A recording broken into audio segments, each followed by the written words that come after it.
కర్నూలు జిల్లా ఎమ్మిగనూరులో విద్యార్థి సంఘాల పేరుతో కొందరు బ్లాక్మెయిల్ చేస్తున్నారని నవోదయ కోచింగ్ సెంటర్ యాజమాన్యం ఆరోపించింది. 3 లక్షలు ఇవ్వకుంటే డీఈఓకు ఫిర్యాదు చేస్తామని, కోచింగ్ సెంటర్ ప్రతిష్ట దెబ్బతీస్తామని బెదిరిస్తున్నారని తెలిపారు. ఫోటోలు, వాయిస్ మార్ఫింగ్ చేసి ఇబ్బందులకు గురిచేస్తున్నారని పేర్కొన్నారు. ప్రభుత్వ అనుమతులతోనే కోచింగ్ సెంటర్ నిర్వహిస్తున్నామని, బ్లాక్మెయిల్ నుంచి రక్షణ కల్పించాలని కలెక్టర్కు ఫిర్యాదు చేశారు.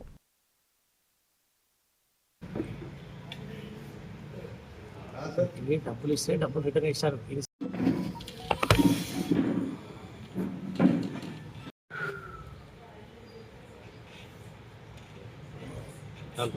ఇక్కడ ఏ కోచింగ్ సెంటర్ దగ్గర వాళ్ళు డబ్బులు తీసుకుంటారు, అక్కడక్కడే వెళ్ళిపోతారు.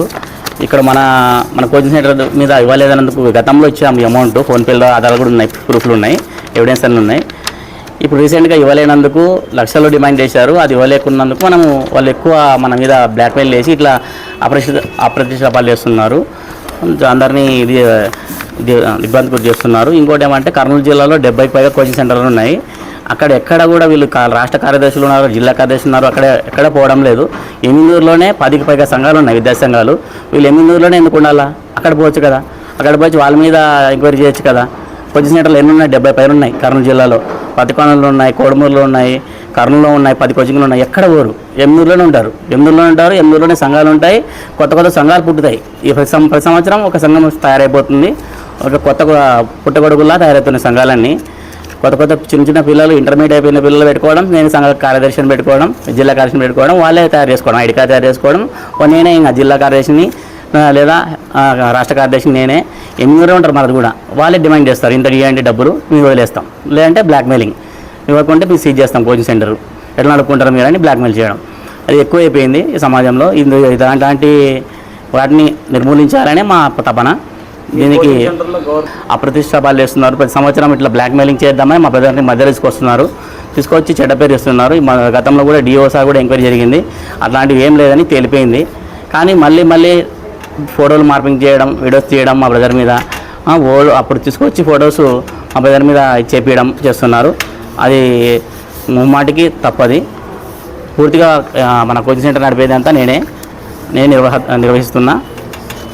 ఏమైనా చెప్పాలనుకుంటే సెంటర్లో ముమ్మాటికి అబద్ధం అది. ఒకసారి మీరు ఎంక్వైరీ చేసుకుంటే ఆధార్ కార్డు, పిల్లవాడి ఆధార్ కార్డు ఒకసారి కొడితే ఆన్లైన్లో అంత వీడియో స్పేస్లో చూపిస్తుంది. అబ్బాయి ఎక్కడ చదివాడు, ఏ స్కూల్లో చదివాడు మొత్తం చూపిస్తుంది. అలా ఉంటే విద్యాధికారులు చెక్ చేసుకుంటారు. ఎప్పుడే సీట్ క్యాన్సిల్ అయిపోతాయి. గతంలో 2 సార్లు రాయడం వల్ల సీట్ క్యాన్సిల్ అయిన ఉద్దేశం జరిగింది. అది ఎందువల్ల జరిగింది? పేరెంట్స్ ఎక్కడెక్కడో కొంచెం చదివించుకుని మన దగ్గరకు వస్తారు, 2సారి వస్తారు. అది నాకు తెలియక రాపించుంటాం. అది అనుకోకుండా అయినప్పుడు ఏమైంటుంది, క్యాన్సిల్ అయిపోయింటుంది. మనం ఏంటంటే ఉద్దేశపూర్వకంగా రాపేలే. వీళ్ళు వాంటెడ్గా విద్యా సంఘాల వాళ్ళు కావాల్సి కానీ మన మీద డబ్బులు ఇవ్వనందుకు కాబట్టి వాళ్ళ కర్నూలు జిల్లాల మొత్తం మీద నవోదయ స్కూల్ ముందు ధర్నా చేసి కావాల్సి కానీ క్యాన్సిల్ చేయించారు సీట్లు. తల్లిదండ్రులు చాలామంది బాధపడుతున్నారు. మరి ముఖ్యంగా చాన్ భాష ఈ నవోదయ కోచింగ్ సెంటర్ని అతను నిరుద్యోగి కాబట్టి నడుపుకుంటున్నాడు. అవసరం వచ్చినప్పుడు ఏదో చిన్న చితక అవసరమైనప్పుడు సలహాలు, సూచనలు ఇవ్వడానికి రావచ్చు. అందరు కలిసి ఉమ్మడి కుటుంబం మాది. మరి మీరు గత నెలన్నర నుంచి విద్యార్థి సంఘాల నాయకుల యొక్క హల్చల్ గురించి మీరు వింటూనే ఉన్నారు.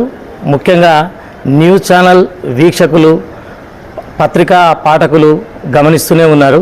మరి ఆ విషయం మీద వాళ్ళ ఆగడాల గురించి మీడియా ముఖంగా మొదటిసారిగా వాళ్ళ భాగవతం చెప్పడానికి ముందుకు రావడం జరిగింది. వాళ్ళ గురించి చెప్పడానికి ఎవరు సాహసించడం లేదు, పట్టణంలో కానీ ఇంకెక్కడ కానీ. మరి ఎవరు సాహసించకపోతే వాళ్ళు మంచోళ్ళు అనేటువంటి అభిప్రాయం కూడా వ్యక్తమవుతుందనే ఉద్దేశంతో మొదటిసారిగా ముందుకు రావడం జరిగింది. మరి ఎమ్మిగనూరులో బీసీ, ఎస్సీ, ఎస్టీ, మైనారిటీ విద్యార్థి సమైక్య జిల్లా అధ్యక్షుడు ఎం శేఖర్ నాయుడు, యుఎస్ఎఫ్ఐ రాష్ట్ర కార్యదర్శి ఉదయ్, వీళ్ళిద్దరూ కలిసి మాకు ముఖ్యంగా ఎమ్మిగనూరులో విచ్చలవిడిగా చాలా మందివి రకరకాల బలహీనతలు ఉంటాయి. వాళ్ళ బలహీనతలను ఆసరాగా చేసుకుని బ్లాక్మెయిల్ దందాలకు పాల్పడుతున్నారని నగ్న సత్యం మీకు అందరికి విదితమే.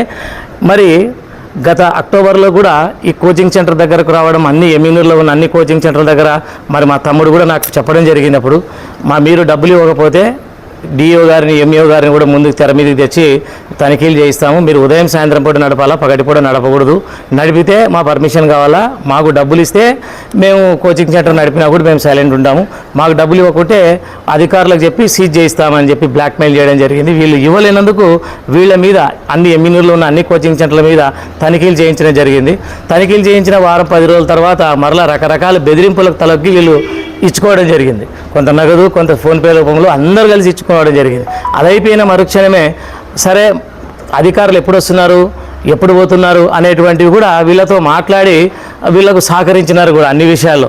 అన్ని వాళ్ళు డబ్బులు అడిగిన విషయాలు, ఫోన్పే చేసుకున్నవి, వాళ్ళు అడిగినవి తీసుకున్నవి, అలాగే అధికారులు ఎప్పుడెప్పుడు వస్తున్నారు అవన్నీ కూడా వీళ్ళ దగ్గర కాల్ రికార్డింగ్లు కూడా ఉన్నాయి. వాళ్ళ అన్ని భాగవతం అంతా టోటల్గా A to Z ఆధారాలతో సహా ఉన్నాయి.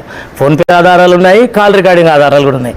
మరి ముఖ్యంగా నేను చెప్పొచ్చేది ఏమంటే, నేను మరి మా తమ్ముడిని నన్ను అడ్డం పెట్టుకుని మా తమ్ముడిని ఏమని బెదిరిస్తున్నారు, మీ అన్నయ్య ఉపాధ్యాయుడు, మీ అన్నయ్య మీద మేము కంప్లైంట్ ఇస్తాము, మీ అన్నయ్య స్కూల్ ఎగ్గొట్టిపోతున్నాడని కంప్లైంట్ ఇస్తాము, మీరు ఇస్తే సరిపోయింది, మీ కోచింగ్ సెంటర్ మీద ఇస్తాము, మీ అన్నయ్య మీద కూడా పై అధికారులకు కంప్లైంట్ ఇస్తాము, సస్పెండ్ చేయిస్తాము అని చెప్పి బెదిరిస్తున్నారు.